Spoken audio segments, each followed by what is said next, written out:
어떤 방식으로 우리가 하나님의 말씀을 읽고 또 어떤 방식으로 우리가 묵상할 것인가 이런 어떤 우리만의 질서라고 할까요? 어떤 룰이라고 할까요? 어떤 약속이라 할까요?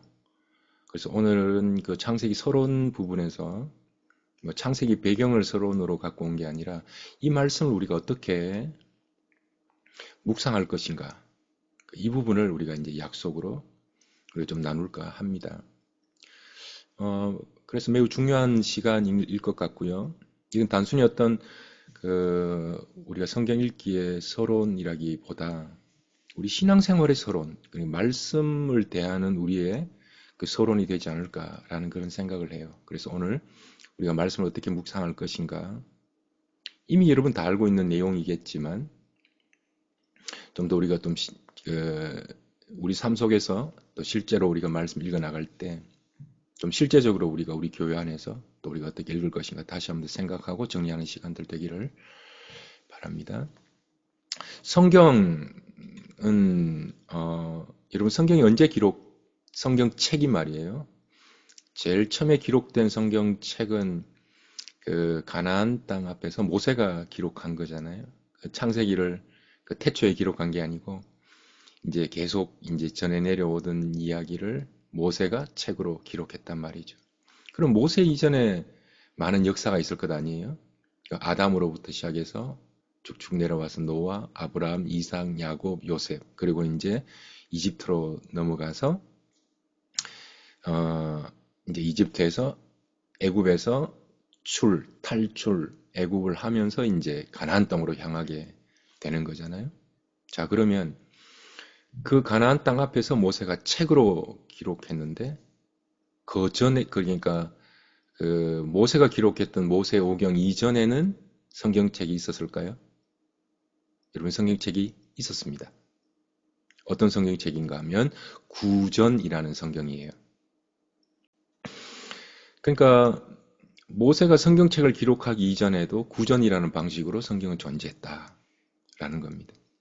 만약에 이 땅에 우리가 뭐 전쟁이 일어나거나 뭐 그럴 리는 없겠습니다만 전 세계가 뭐 공산화가 됐다.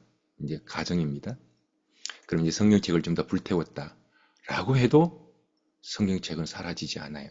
왜냐하면 우리가 경험했던 그 경험에 했던 하나님을 우리 입으로 전달할 거기 때문에 그래요. 그러면 성경책의 어떤 내용들이 무엇을 전달하기 위해서 구전으로 또 글로 이렇게 전했는가?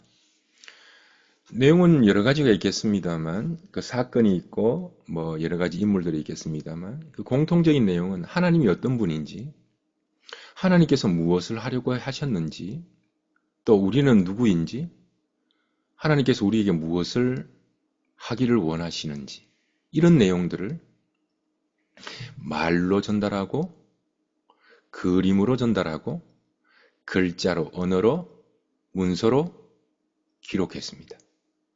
자, 말로 기록하든 그림으로 기록하든 글자로 기록하든 내용은 모두 똑같아요. 전부 하나님에 대해서 우리가 어떻게 써야 하고 어떻게 살아야 하는지를 말하고 있습니다. 그런데 이게 말이든 그림이든 글자든지 하나님께서 말씀하시는 거잖아요. 이 말씀이 가려고 하는 종착지가 어딘지 아세요? 우리 마음에 닿기를 원하세요. 눈은 말씀을 읽고 귀는 말씀을 듣고 입은 말씀을 묵상하러 주신 그 기능이지 않을까라는 제 개인적인 생각을 해봅니다. 그럼 자, 하나님께서 말씀하시면 글자면 눈을 통해서 구전이면 귀를 통해서 그림이면 어떤 그 형상을 통해서 우리 오감을 통해 들어오면 그것이 어디까지 들어온다고요? 마음까지 닿게 하는 것이 하나님의 목적이다. 이제 여기서 이제 시작합니다. 말씀이 내 마음에 닿으면 어떤 일이 일어나는지 아세요? 제가 그 한자를 잠시 말씀을 드렸는데 그 중에 하나가 이 글자. 자, 말씀은 하나님의 입에서 나오는 말씀이 이루어지는 것을 뭐라고 부르는가 하면 믿음이라 그래요. 이걸 믿을 신자라 그래요. 하나님의 말씀이 믿어지는 게 믿음이에요. 자, 그러면 하나님께서 그림이든 글자든 구전이든 하나님께서 우리 오감을 통해서 들어와서 우리 마음에 닿으면요, 믿음이 생겨요.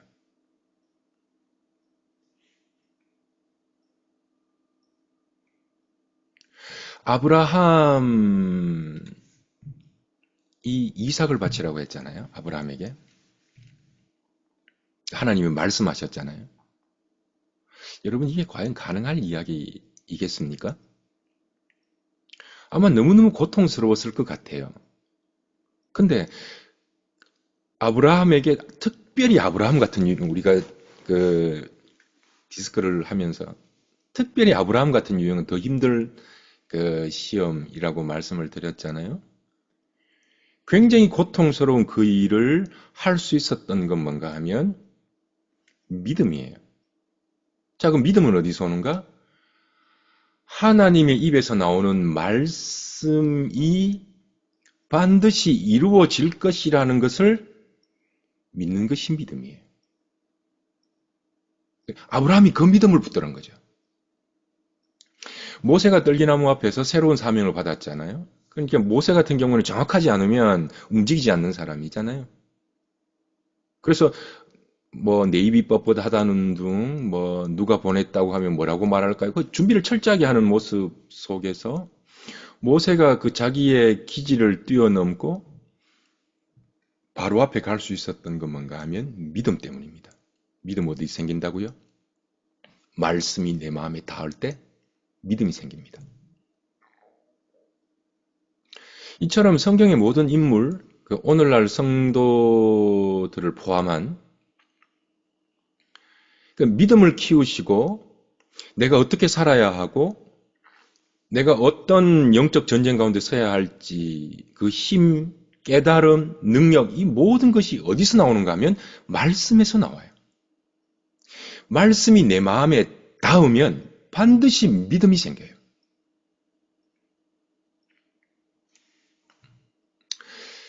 책이 없던 시절에 구전이 있었다 그랬잖아요. 입과 입으로 전해졌던 구전에서 그냥 구전만 있었던 게 아니에요. 그 속에 하나님이 직접 개입하셔서 말씀하셨죠. 예수님 시대에는 구약 성경이 있었죠. 그리고 그 구약 성경만 있었던 것이 아니라 예수님께서 직접 해석해 주셨잖아요. 또 지금은 신약 성령 시대라 그러잖아요. 지금은 신구약 성경이 있죠. 성경만 있는 것이 아니라 성령 하나님께서 알게 하시고 깨닫게 하십니다. 그러니까 옛날이나 구약이나 신약이나 원리는 똑같습니다. 그 글자 속에 하나님이 개입하시고 예수님이 개입하시고 성령님이 계속해서 개입하십니다. 그래서 이 말씀이 내 속에 들어와서 그림이든 글이든 여러분 오늘날에도 구전이 있잖아요. 제가 지금 여러분들에게 말씀을 어떻게 전하는가 하면 구전으로 전해요. 옛날에는 이런 방식으로 전했단 말이에요. 하나님의 말씀을 구전으로 전했단 말이에요. 그러니까 지금 이게 하나님의 말씀이 선포되는 겁니다. 근데 이 말씀이 여러분 속에 마음에 닿잖아요. 그럼 이게 믿음이 된다고요. 이게 믿을 신자라고요. 그래서 성경은 이렇게 얘기합니다. 세상에서 가장 복 있는 사람은 여호와의 말씀을 즐거워하여 주야로 묵상하는 자라고 성경은 선언하고 있죠. 자, 이제 그럼 우리가 찾아가야 될 게 우리가 앞으로 성경을 묵상하고 또 우리 교회가 성경 성령이라는 타이틀을 가지고 말씀을 어떻게 읽을 것인가 하는 그 주제들 어떻게 말씀을 묵상할 것인가. 첫 번째 여러분 다 아시는 많이 들어보셨을 이야기이겠습니다만 자세라는 걸 먼저 말씀드리고 싶어요.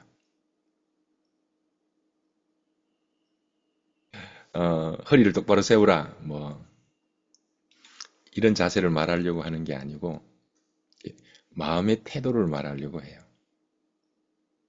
자, 굉장히 중요합니다. 우리가 하나님의 말씀을 묵상할 때 어떤 마음의 태도를 가져야 하는가? 이걸 우리는 너무 중요한 말임에도 불구하고 너무 쉽게 잊어버려요. 자, 중요하다는 말은 이것 안 되면 다 안 된다는 얘기고, 너무 쉽게 잊어버린다는 얘기는 우리는 그렇게 말씀 묵상을 실패하고 있다는 이야기가 두 개 합쳐진 말이에요.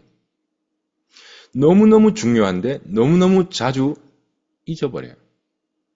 이게 뭔가 하면 코람데오인데, 자, 지금 여러분들은 구전으로 하나님 말씀 앞에 서 있습니다. 여러분 눈은 성경책을 보고 있습니다. 자, 이런 거죠.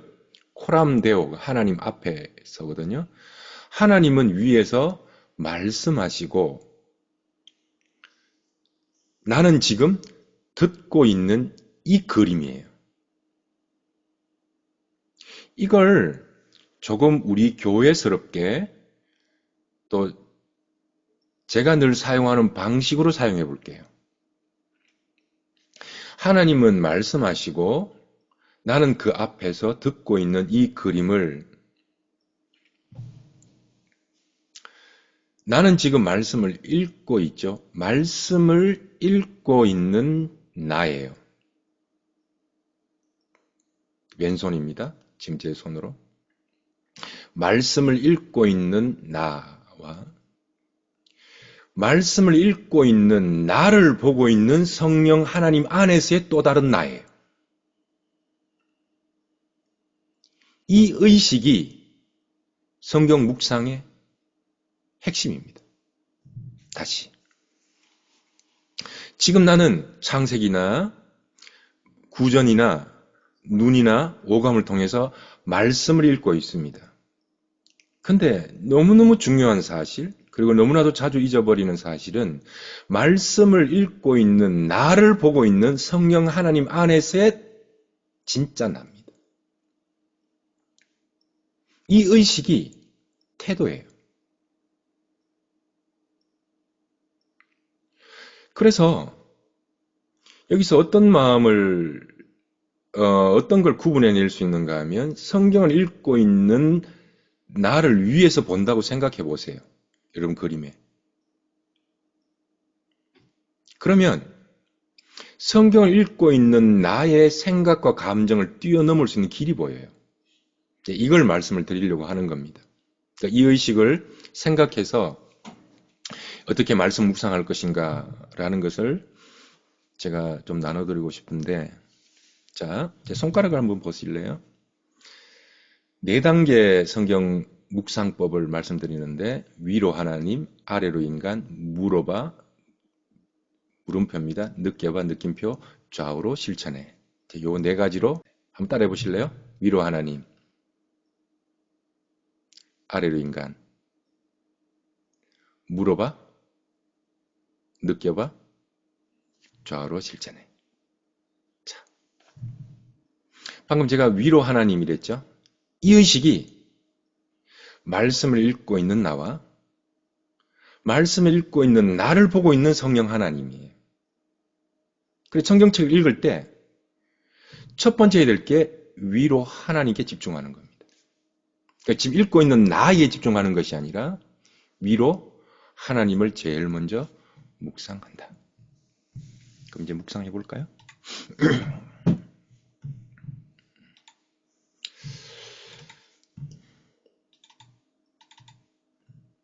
태초에 하나님이 천지를 창조하시니라. 여러분 성경책을 읽을 때는 첫 번째가 위로 하나님이에요. 그러니까 내가 성경책을 이해하겠다? 나에게 필요한 말씀을 찾겠다가 아니에요. 그러니까 성경책을 읽을 때는 첫 번째는 내가 아니라 위로 하나님. 그러니까 성경책 읽고 있는 나가 아니라 성경책 읽고 있는 나를 바라보는 하나님께 모든 집중하는 거예요. 자, 그럼 위로 하나님에 대해서 뭘 할 것인가 라고 말했을 때 이 2가지를 찾는 겁니다. What? Why? 하나님께서 무엇을 하셨나? 여러분, 제가 지금 어떤 말씀을 드리려고 하는가 하면 여러분의 생각, 감정, 여러분의 느낌, 은혜 받아야 되겠다, 오늘 뭐 해야 되겠다라는 모든 생각들 전부 다 내려놓는 겁니다. 오직 말씀에만, 굉장히 드라이해도 괜찮아요. 말씀에만 집중하는 겁니다. 그리고 말씀에 집중할 때 어디에 집중하는가 하면 글자에 집중하는 겁니다. 그러면 태초에 하나님이 천지를 창조하셨다라고 말할 때 what? 무엇을 하셨나? 무슨 말씀을 하셨나? 이것만 찾는 겁니다. why? 왜 그 일을 하셨나? 왜 그 말씀을 하셨나? 쉽죠? what? why?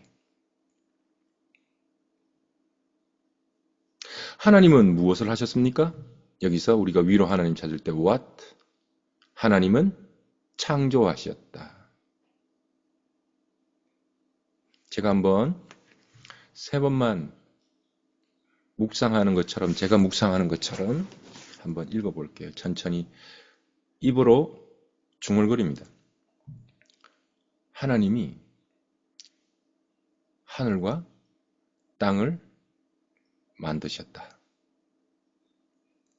하나님이 하늘과 땅을 만드셨다. 하나님이 하늘과 땅을 만드셨다. 하나님은 무엇을 하셨습니까? 하늘과 땅을 만드셨습니다. 하늘. 계속 이 문장에만 집중하는 겁니다. 하나님이 만드셨네요. 하늘. 보이지 않는 저 미지의 세계 하늘을 만드셨습니다. 땅. 하나님은 눈에 보이는 이 땅을 만드셨습니다. 하나님이 천지를 창조하셨다라는 얘기를 1초, 2초 만에 넘어가 버리기 때문에 그 속에 함유된 많은 글자들이 머물지 못하는 거죠. 빨리 뒤에 어떤 사건이 나오나 어떤 이야기가 나오나 이 조급증 때문에 말씀에 머물지 못해요. 이 태도가 우리 신앙 전반에 기도와도 연결되어 있고 하나님과 동행함에도 연결되어 있습니다. 자, 이거 문장 한번 볼게요. 하나님이 천지를 일부러 줄였습니다. 글자에만, 문장에만, 성경에만 집중하는 겁니다. 하나님이 창조하셨대요. 만드셨대요.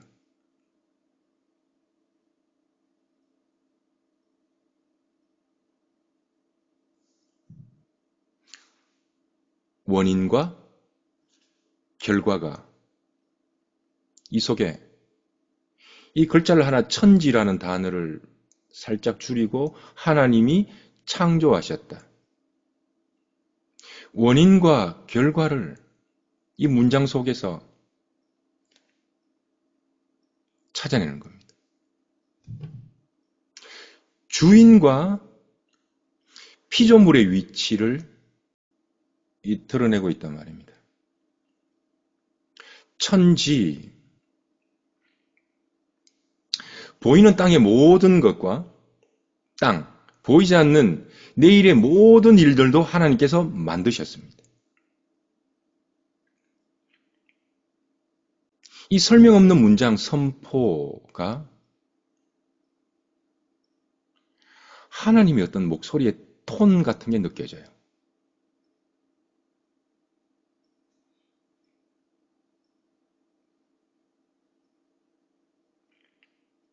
자, 여러분들이 이 말씀 자체에 집중하지 않을 때 이제 여러분이 여러 가지 생각들, 감정들의 생각이라는 새들, 감정이라는 벌레들이 찾아온다 그랬잖아요.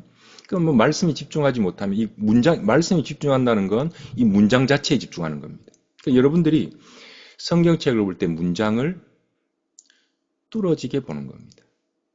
그러니까 여러분이 이 문장에 집중하지 못하면 어떤 일이 발생하는가 하면 성경책 읽으면서 계속 생각이라는 게 계속 찾아와요. 자,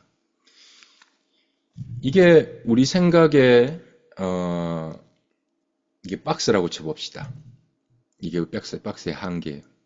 근데 이 박스는 우리 생각이라는 박스는 이게 파이 게임처럼 다른 어떤 걸로 채우면 나머지는 들어갈 자리가 줄어들어 버려요.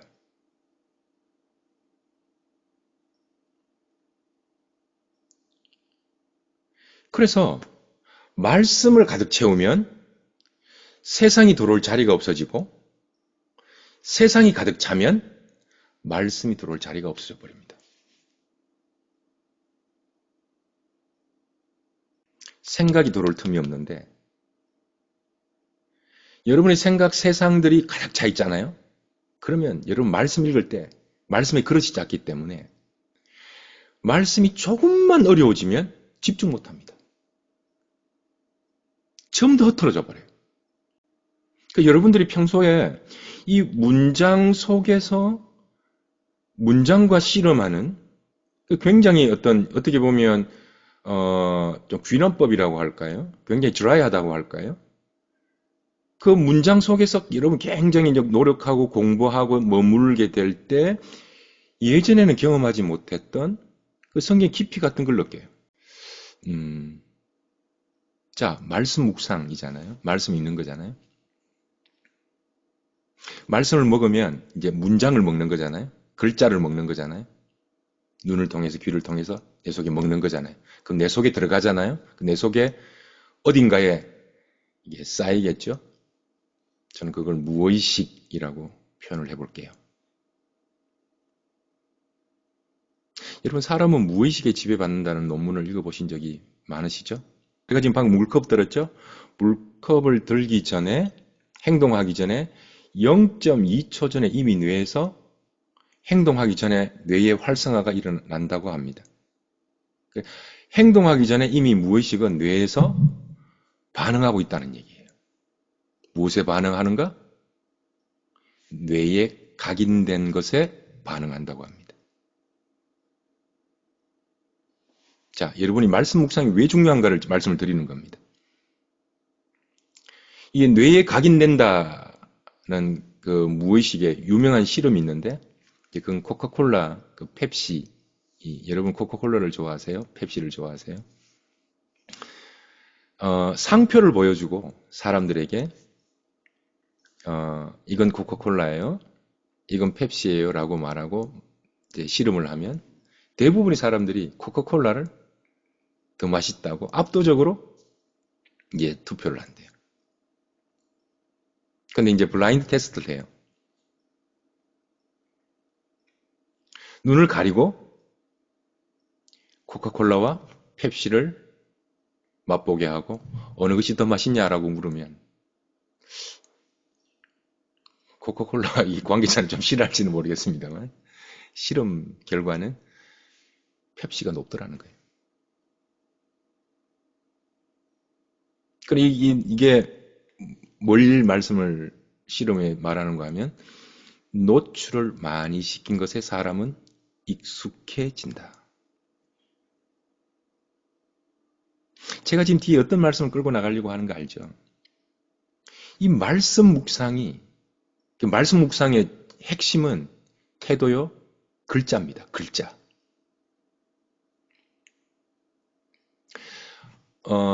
매장에서 프랑스 음악을 틀어놓으면, 이것도 어느 대학교에서 실험했던 거예요. 프랑스 음악을 틀어놓으면 프랑스 와인 판매량이 늘어난대요. 독일 음악을 틀면 독일 제품 판매량이 늘어난대요. 근데 고객들에게 묻는답니다. 어떤 음악을 틀어놓았는지 아냐고 물으면 전혀 인식을 못한대요. 근데 사람은 노출된 것에 반응한다. 의식보다 무의식이 더 정확하게 먼저 0.2초 먼저 반응한다. 또 하나의 실험이 있습니다. 미국의 사회학자 그 제임스 비커리 무의식에 관한 실험을 했어요. 여러분 한번 들어보셨을 것 같은 느낌이 들어요. 저도 이제 옛날에 들었는데 영화를 트는데 이제 이 4만 5천 명을 6주간 진행했던 실험입니다. 영화를 보는데 영화 5초마다 이게 짧게 찰나의 어떤 슬로건을 필름을 넣는데 3천분의 1초 사람을 전혀 인식하지 못하는 그 사이에 짧게 탁탁탁탁탁 영화를 끝날 때까지 5초 만에 계속 틀어준다는 거예요. 어떤 글자를 넣는가 하면 팝콘을 먹어라, 코카콜라를 마셔라. 이걸 계속 넣는데 사람은 인식 못하는데 이 실험을 4만 5천 명 6주간 진행했는데 그 결과는 놀랍습니다. 이 6주간 기간 동안 팝콘과 코카콜라 판매량이 실험 전보다 58%가 증가했다는 이야기입니다. 우리는 우리가 인식하지 못하지만 우리가 보고 듣고 경험한 것에 반응하게 돼 있다. 여러분 이거 무섭지 않습니까? 사람은 경험한 것을 기억하고 기억한 것을 생각하고 그것을 글로 정리할 때 개념화됩니다. 개념화된 그것이 우리를 행동하게 만드는 거예요. 그러니까 이런 겁니다. 여러분이 세상을 여러분 속에 많이 채우면 여러분은 의식하기 전에 이미 몸이 벌써 반응한다는 거예요. 어디에? 세상에요. 세상과 사단의 소리에 여러분이 계속해서 여러분 한번 보세요. 하루 종일 여러분이 주야로 말씀을 묵상한다 그랬잖아요. 근데 주야로 가십 소리 듣고 세상 소리 듣고 세상의 어떤 이야기 듣고 세상의 돈 이야기 계속 살았다고 해보십시오. 그러면 이런 겁니다.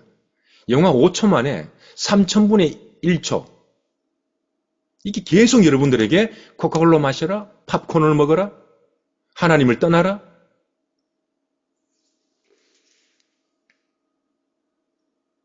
이게 계속해서 여러분을 행동하게 만든다는 거예요. 여러분 말씀 묵상이 왜 파워풀한가 하면 단순히 글자를 읽는 게 아니에요. 그 속에 여러분의 의식, 여러분의 숨겨진 의식을 지배하는 무의식을 여러분 수술하고 씻어내는 힘이 있단 말이에요. 우리가 보고 듣고 접한 것이 곧 오늘날 나의 오늘이 되는 거예요. 말씀을 읽으면 말씀의 사람이 되는 것이고 세상을 먹으면 세상의 사람이 되는 거예요. 그러니까 이 글자 속에서 글자가 주는 여러분 감정이 주는 거 말고요. 글자가 주는 그 힘에 집중하는 겁니다. 아래로 인간, 위로 하나님, 아래로 인간. 하나님이 창조했다. 여러분, 제 말 믿고 눈 감고요. 하나님이 창조했다. 100번 해보세요. 제 말이 참인지 거짓인지 여러분 금방 알아차릴 겁니다. 눈 감으시고 이 말씀을 이루어지는 것을 믿는 것을 믿음이라 그랬거든요. 이 글자를 믿는 것이 믿음이에요. 하나님은 창조하셨다. 하나님은 나의 과거를 창조하시고 보이지 않는 하늘, 땅, 보이지 않는 하늘, 눈에 보이는 땅을 창조하셨다. 그러니까 글자가 아니라니까요. 단순히 언어가 아니라니까요. 여러분들이 글자가 움직이네? 말씀이 튀어나와서 나를 움직이네? 이거 맛보지 못하면 꿀송이처럼 달다는 걸 모르면 성경 못 읽습니다. 계속 더 쉬운 얘기 없어요? 더 재밌는 얘기 없어요? 계속 찾아갑니다. 태초에 자, 지금도 여러분 구전 말씀을 듣고 있는 여러분보다 말씀을 인터넷 앞에서 지금 여러분 듣고 있는 여러분들을 보는 하나님 이 의식 또 잊어버렸죠? 맞죠? 그죠? 이거라니까요. 말씀을 읽고 있는 나를 보는 하나님이에요. 자, 하나님은 모든 걸 다 아시죠? 하나님은 우리를 창조하신 분이죠? 자, 제 손을 한번 보세요. 이분은 나의 지금 상황을, 불안함을, 걱정을, 문제를 다 알고 계세요. 지금 그분이 당신의 말씀 앞에 서 있는 나를 보고 계세요. 창세기 1장 1절 읽고 있는 나를 보고 계세요. 불안해하고 걱정하고 문제 앞에서 해결 안 돼서 내 마음이 아픈 그 나를 이분이 지금 보고 계세요. 태초에 하나님이 천지를 창조하셨습니다. 이제 아래로 인간 내려오기 전에 위로 하나님은 창조하셨습니다. 하나님은 나를 만드셨습니다. 하나님은 나의 미래를 아십니다. 라고 계속해서 외치고 하나님 앞에 구하는 나를 보고 계세요. 나의 모든 삶의 정황을 하나님 보고 계세요. 하나님은 나를 만드셨죠? 태초에.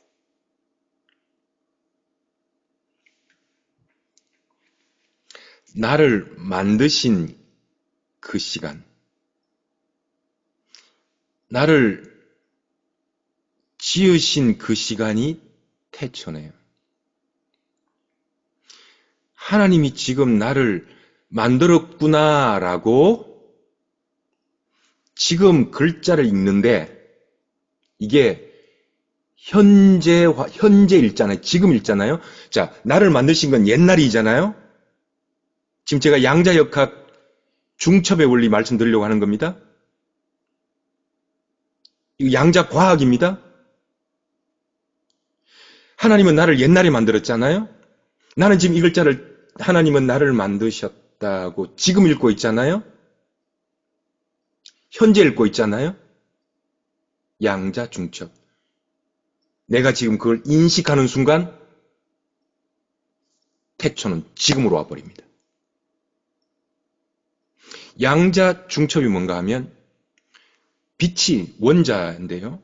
원자를 눈으로 관찰하면 입자가 되고 그냥 관찰하지 않고 딴 곳에 보고 있으면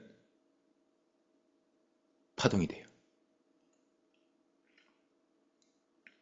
보면 입자가 되고 보지 않으면 파동이 돼요.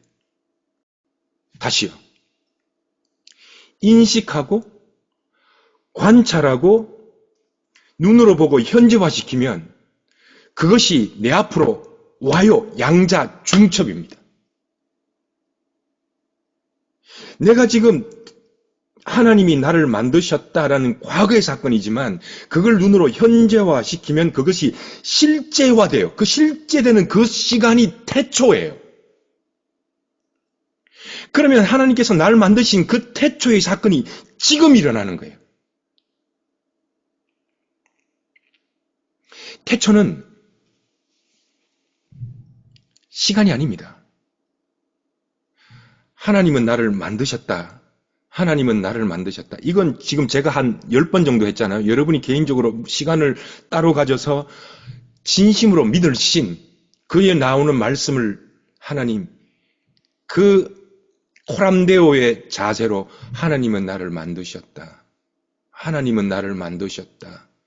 여러분의 고통 가운데서, 여러분의 걱정 가운데서, 여러분 속에서 해결 안 되는 그 문제를 들고 하나님은 나를 만드셨다. 하나님 나를 만드셨다. 계속해서 외치고 있는 그 모습을 보는 그 하나님의 관점에서 바라볼 때 그 글자는 양자 중첩, 양자 얽힘, 그 태초가 지금으로 와버립니다.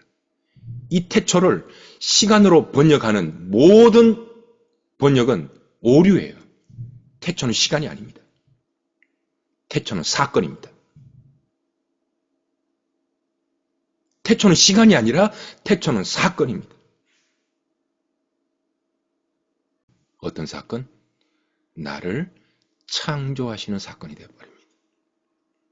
태초는 지금이 되죠. 물어봐. 하나님, 나는 왜 돈을 못 법니까? 이거 물어보라는 얘기가 아니고, 나는 왜 저 사람이 싫을까요? 이거 물어보라는 얘기가 아니고,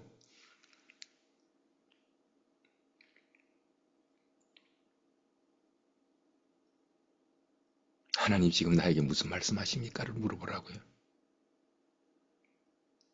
그게 맞는지 물어보라고요.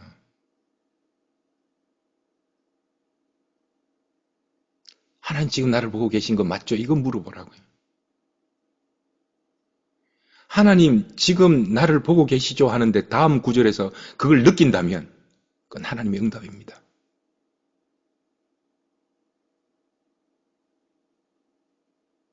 땅이 공허하고 혼돈하고 하나님의 영은 수면 위에 나는 지금 공과 무처럼 허전하고 괴롭고 힘들고 답을 알 수 없지만 수면 위에서 운행하는지라. 할렐루야. 이걸 만난다면 하나님께서 여러분이 지금 말씀하시는 겁니다. 하나님 다른 거 물어보라는 얘기가 아니라 하나님 지금 나와 나의 친구이시죠? 나의 남편이시죠? 하나님은 문제보다 크신 하나님이시다. 어디 있어요? 하나님은 태초에 하나님이 천지를 하나님은 창조하셨다. 하나님은 만드셨다. 태초에 나를 빚으시는 그 장소에서 나를 제일 잘 아시는 하나님, 나는 너를 만드셨다. 이제 이 여러 가지 하나님의 음성이 여러분 이 말씀 속에서 쏟아지는 걸 여러분 경험하셔야 합니다.